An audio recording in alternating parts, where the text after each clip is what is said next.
Hi everybody, welcome back. Democracy 3, we are back. We're back. We're kind of popular, 55% popular. We're nearing very closely the end of our first term. It'll be very interesting to see what happens in these next couple of terms. Or quarters, I should say, actually, sorry. We still have pollution problems, homelessness problems. We still have an uncompetitive Canadian economy, also an asthma epidemic. I keep saying epidemic. I don't mean to. We have 30 super fists to deal with this quarter at the very least. We can do some stuff to hopefully reduce our deficit, which is currently riding higher than it ever has at $48.25 billion per quarter. Jesus. That's a lot. We've got a lot of debt as well that we have no hope of repaying anytime soon, particularly in this first quarter. But the goal is to get through at least the first quarter and get reelected. If we could do that, then we've won, hopefully. A second term of this, I don't know if that is something that anybody really wants to watch again. Maybe they've had enough of Democracy 3. You'll have to let me know. As we near the end of the first term, let me know on Reddit. Let me know in comments, all that kind of stuff. If you want to see more, I'm more than happy to do more. If not, move on to something else. That's absolutely fine. Okay, great. Let's get underway. What are we looking at? We are looking at productivity. Again, we want to have an we want to have a competitive economy, not an uncompetitive one. Productivity seems to be the key to making us competitive again. So we need to boost productivity. We also need to make money as well. So what are some more ways that we could potentially boost productivity? We've got technology grants, wages. Education, all helping. Labor laws currently helping as well to increase productivity. Maternity leave is still having a negative impact. Economy. Is there anything else that we could put in the economy that might help productivity? Such as a space program. Look at this. It'll boost the level of technological expertise throughout the entire economy. It will also unite the country and encourage patriotism. It's going to cost us a lot of fucking money, though. Tax shelters will also cost us a lot of money. Fairly unpopular. Work safety law, an unpopular one. Funnily enough, I don't know. And robotics research grants. Look at this. We can actually make Skynet if we want to. Consumer rights is probably a fairly good one, though. It's going to cost us a little bit, but at a minimum level, the state guarantees that the consumer is not totally ripped off. At the other end of the spectrum, draconian legislation can benefit the consumer at the expense of business. Companies often complain about the amount of legislation governing selling to the public. So consumer rights are things like a returns policy. You buy something and you're not happy with it for whatever reason, we can make it so that it's law that businesses have to accept your return for whatever reason. And that costs businesses quite a bit of money because, of course, they sell something to you that you wanted to buy at the time, but then have decided that you no longer want to buy, so you return it, and of course they don't make any money, and it probably costs them some money having to pay for the postage for you to send it back. That's a pretty simple example, but that's what consumer rights revolves around anyway. It's neutral with voters, apparently, at 53%. It's an estimated popularity of voters. I think that the gray means it's neutral. I keep saying that. I actually have no idea. It's going to cost us 14 man-fist points to implement, and will make a variety of people, I'm sure, happy and some people unhappy. Let's implement it and see. It seems like a sensible thing to have in place anyway. So, liberals are the only people that become happy off the back of this. Capitalists, self-employed, and the GDP all seem to react negatively to this. We want right to return goods, I think. Right to return goods. It's going to cost us $7.31 million per quarter. Max Taylor is going to head this one up. He's going to be our man on the ground, helping us do this. We're going to be left with 16 fisting points left over for the rest of this quarter to deal with. Liberals, look at that. They'll be a little bit happy that we implement this. I wasn't sure, actually. I thought maybe consumer rights would impact a few more people in the grand scheme of things, but it doesn't look like it does. So there we go.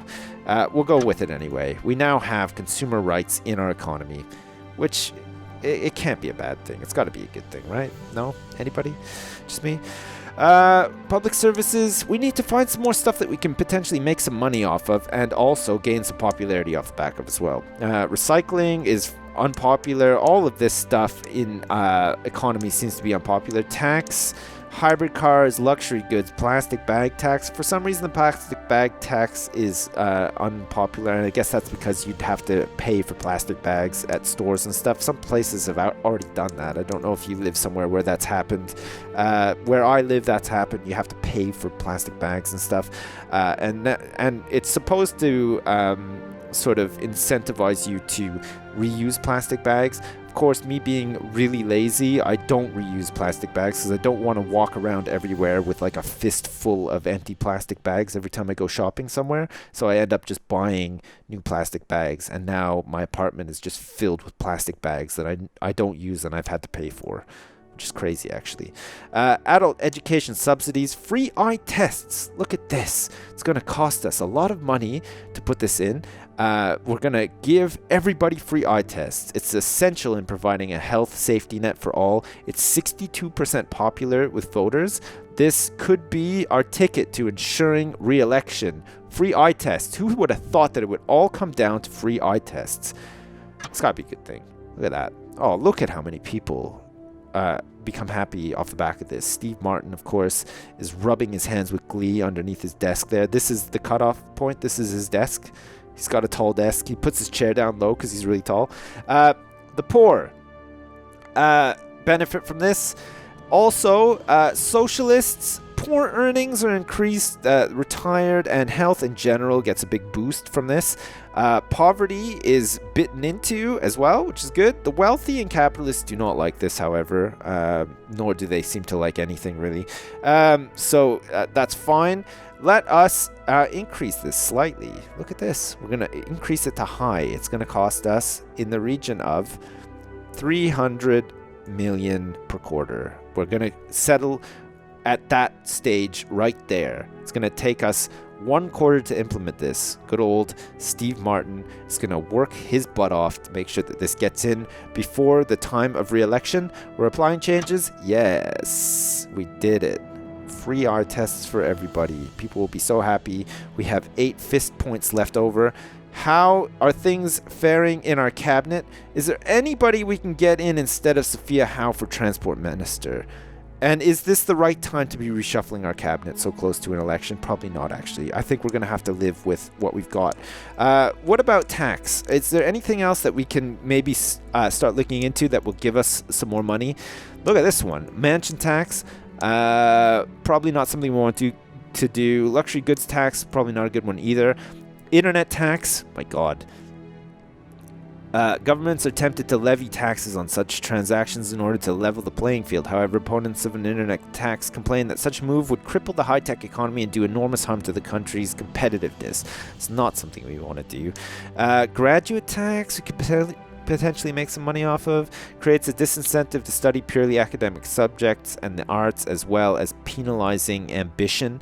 So probably something that the wealthy and capitalists will be unhappy with. But I'm sure a myriad of other factions across the country will be more than happy with. Junk food tax is a little bit unpopular and could actually make us a little bit of money. We can have a punitive tax rate charged on unhealthy food such as takeaway hamburgers, fizzy drinks, and high sugar or fat content pre-processed food. Wow. Junk food tax, of course, would help us avoid an obesity epidemic, which currently in our fake Canada we do not have, which is very good. Okay, we'll revisit that. We have 8 fists to take over into the next quarter. Let us do it. We're going to go into the next quarter. We've misinterpreted the Constitution once again. Unemployment is going down. Great. There's been an internet scandal. The downmarket newspapers have picked up on a number of scandalous websites, including those containing race hatred, instructions on bomb making, and other crimes. Great. Conservatives, of course, are now shitting their pants about this and are criticizing our policing and security services. Not the best. The economy is still in recession. We're still at a credit rating of B. We've dropped in popularity once again. 49% of the vote in an election. Not the best. Election report, we're still the biggest party. The Battenberg group are still on our tails. And we have loyal and passable cabinet members, apparently. My God. Our population Sorry, our popularity is going down. Look, liberals and conservatives are both fairly pissed. Abortion law, inheritance tax, narcotics, race discrimination acts, legalized prostitution, all things that the conservatives do not like. How are we doing with this inheritance tax? Is this something that we can afford to get rid of altogether? We probably could, you know. Equality, socialism, and socialists will be unhappy. However, the wealthy, conservatives, middle income, high earnings, and retired will all be thrilled with this. Getting rid of inheritance tax. It's only making us 726 million a quarter. Should we cancel it? It's going to cost us 19 fist points to cancel out inheritance tax. Maya Martin is up for it. Maya Martin, do it. Great. No more inheritance tax. Look, people are going to be thrilled with that. The conservatives are going to be very happy with that. We're trying to please the conservatives somewhat so that they come back on board with what our country is trying to do, the way that our country is trying to go. We're getting dangerously close to re-election. I don't know if we're going to be able to pull it off, actually. 49%. We're going to have to implement something fairly popular with 14 man points in order to bring things back up. Welfare is always a very good one. For rent controls, here we go. This is going to be the one. Also, winter fuel subsidy. Not too popular. This one's very popular, though. It's going to cost us 4 fisting points for this. It's not going to cost us that much. And capitalists, of course, will shit their pants. The fact that we're implementing rent controls. Mathis Stewart, 37% effectiveness after all of that good work he's done in the welfare arena. What does this do? This, if we make it high, look at that. Poverty takes a bit of a hit. Capitalists, private housing, and capitalist income takes a massive hit. Socialists and poor earnings do go up, however. We want to implement this. Rent controls, we can actually implement it at none. And still make people happy. Let's have low rent controls. It's going to cost us 13.46 million a quarter. It's popular with voters. Socialists and poor earnings will go up, which is a good thing. Capitalists and all this other stuff. Well, and actually reducing poverty as well is a fairly good thing too. We might actually be able to get rid of the issue of homelessness in Canada off the back of some of these policy changes in welfare. Rent controls. Mathis Stewart, make it so. Great. Let's see. We've never really looked at homelessness as an issue that we've had to tackle. Immigration is contributing to it. Poverty, of course. Unemployment. Property tax is also a huge contributor to homelessness. And, of course, homelessness is also a key contributor to crime. Not that homeless people are out there committing crimes. They're probably just involved in lots of crimes because the nature of homelessness is that you have to live on the streets, and the streets are basically the place where crime is carried out, especially street-level crime, funnily enough. Does that make sense? Probably doesn't really. Property tax is this, isn't it? Property tax, I don't know if we made any changes to this. Capitalists hate property tax. The middle income, the retired, the wealthy all hate property tax. It affects high earnings. It affects middle earnings. It promotes equality, apparently. Also promotes homelessness, which is not a good thing. Socialists love property tax. Can we lower property tax somewhat? We're currently making 3.7 billion per quarter. I think we can afford to make what? Let's lower this to like 5%. Look at that. 5%. We cut our earnings off this in half. The income being 1.54. Is it in half? What was it? Less than half anyway. Fine. 5%. We can lower it for 10, which we're trying to do, and that'll leave us with no fisting points left. Middle earnings, high earnings, capitalists, middle income, and retired, and the wealthy will all benefit from this. And it looks like overall equality, and socialists will not benefit from this, and homelessness will take a little bit of a dip too, which is good, actually. Very good. Okay, Mayor Martin, once again, we ask you to implement property tax, which is unpopular with voters. So I think reducing it actually means that we will gain some popularity off the back of it. So let's try it anyway, Mayor Martin. Apply changes. Okay, we have no fists left. We have to end our turn. We can do it? Yeah. Appointing friends to top jobs, compiling misleading statistics, great. There's been a capitalist plot. In a dangerous turn of events, our intelligence network has identified a potentially serious plot by a number of wealthy industrialists to force the overthrow of the government. The plot seems to be in the early stages and we are not in a position to make arrests yet, but it is clear that some capitalists consider it desirable to engineer a replacement for the current government. You should be cautious. Oh no. Oh no. Oh, okay. Thanks for the advice. Oh my goodness. Okay. Poverty, look at that, is coming down. We're really chewing into poverty, which is great. Oh, look at this. Polls, we're back. We're back on top. 63%. I can't believe it. We did it. We might actually win the next re-election. Oh, that'd be great. The global economy is still in recession. There's a people smuggling inquiry that requires my immediate attention. People smuggling. A large number of people have been caught entering our country hidden inside cargo containers. Ugh. In an organized attempt at people smuggling, the criminals who masterminded the scheme have been arrested, but there's a debate as to whether those people who are now on our shores should be sent back to their country of origin. If we allow them to stay, there is strong evidence that these people were desperate to flee persecution, poverty, or even death in their own country. These are desperate people, as we can see from the lengths they went in order to get here.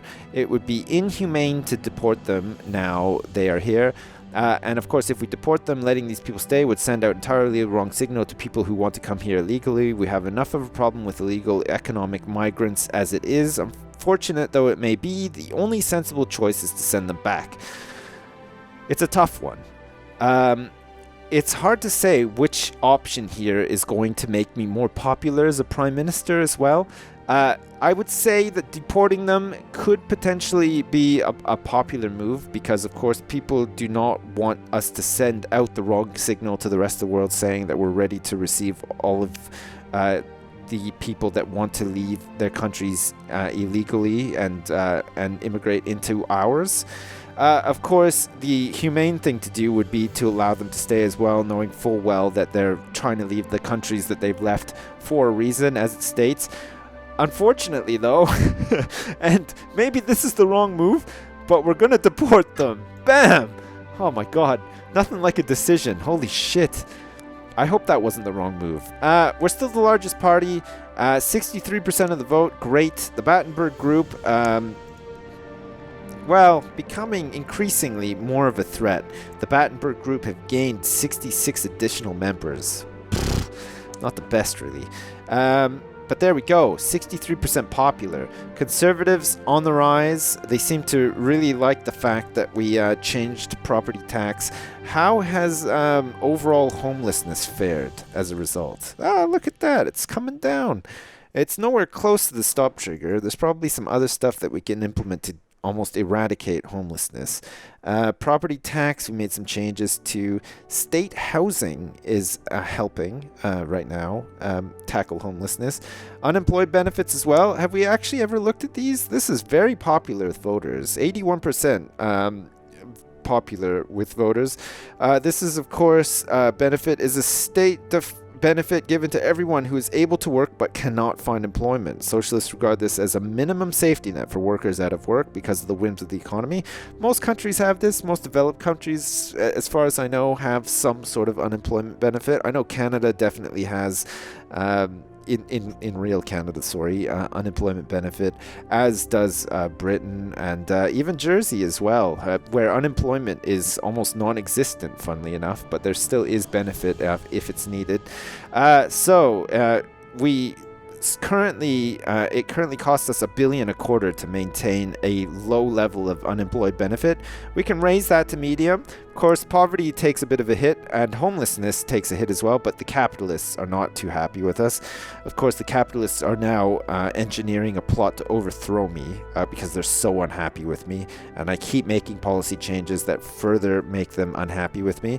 Unemployment goes up a little bit. I guess it becomes a lot more desirable to be unemployed so that you could benefit from being unemployed, potentially. The poor get a big bonus off the back of this. Socialists love us for it, and poor earnings rise as well. Let's take that up to $2 billion a quarter. 14 super fists this is going to cost to implement, but because it's a popular one, we should come off quite well off the back of this, albeit with a massive deficit and constantly adding more to our deficit as well. Mathis Stewart, you might as well do it. Jesus. Our deficit is 49.94 billion. It's gone down a little bit. It was hovering just above the 50s at some point. Our debt is just insane. Our income is not too good. We have 10 super fists left. Can we implement a policy? Once again, looks like conservatives are quite happy. We can carry over some fists and decide what we want to do next turn, possibly. Do we want to do anything with foreign policy? Probably not. Welfare, there's not really much else that we need to do. Economy, small business grants, most of this stuff is fairly unpopular. Pollution controls aren't very unpopular, it seems. Restrictions on what chemicals and emissions can be released into the atmosphere. This is going to help with pollution and overall probably with the asthma epidemic, which is pretty good. Ban Sunday shopping. That's a good one, isn't it? Sunday shopping where I live doesn't exist either. It's not that it's banned, and in actual fact, recently it's become more of a thing where stuff is open on Sundays, but that's only been in the last like 2 or 3 years. But actually, the no shopping on Sunday thing has been like a sort of like a staple point for where I live for like the longest time. It's quite nice too, actually. Tax shelters, oil drilling subsidies, fine. Hybrid cars initiative is a popular one. It can potentially cost us a bit. Hybrid cars are less damaging to the environment because at lower speeds they use electric engines that produce no CO2, which is good. They also get higher fuel efficiency. It doesn't look like before the end of our first term we're going to really be able to do anything with these issues, I don't think. Homelessness we might be able to bring down. If there's anything else that we can add to welfare to help bring that down, that would be good. It doesn't seem like there is, actually. Can we change anything in here? Like, what's this? Rent controls, which we implemented. This is, of course, the unemployed benefit, which we just changed. The Welfare Fraud Department. Oh, here we go. Look at this. Oh, yeah. Undercover investigators. We went in at maximum for that one. What's this one? Child benefit. God, everybody loves a child benefit. Look at how popular it is as well. It's costing us 3.06 billion per quarter. Fixed payment made by the state directly to parents to assist in the cost of bringing up children. Of course, if you have children yourself, you know that it's very expensive to raise children. Holy shit. Popular with parents for obvious reasons, and the poor who see it as a redistributive tax, but capitalists are opposed to such an unnecessary level of interference by government.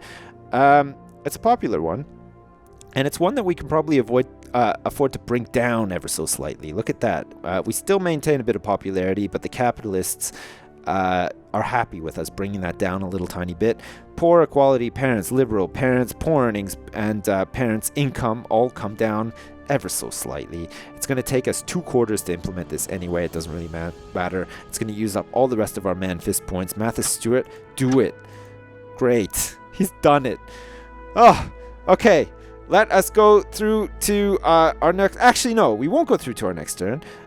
We'll leave it there. We will leave there. We'll come back. The next episode is probably going to be the last one. We're going to make it through to our kicking out of office or re-election next episode. If you can believe that. Holy shit. It's going to be fantastic. As usual, thanks very much for watching. Stay tuned for the last episode. Next episode, we'll see if we make it through our first term unscathed or not. It should be fairly interesting if everybody's still keeping up with the series and still watching. Man, it is a very difficult balancing act. I was hoping that we would get rid of more issues that we did, but actually reshuffling the cabinet, I think, was probably the worst thing that I could have done during my 4 years of administration, as it turns out. We've implemented lots of policies, though, and we've managed to keep it fairly balanced. Our deficit's still pretty big, though. Our debt is constantly mounting, and I think realistically it would take us longer than 1 term to actually see the deficit come down substantially and get rid of some of these longer issues, but we'll see. Okay, so as usual, thanks for watching, and I'll see you next time.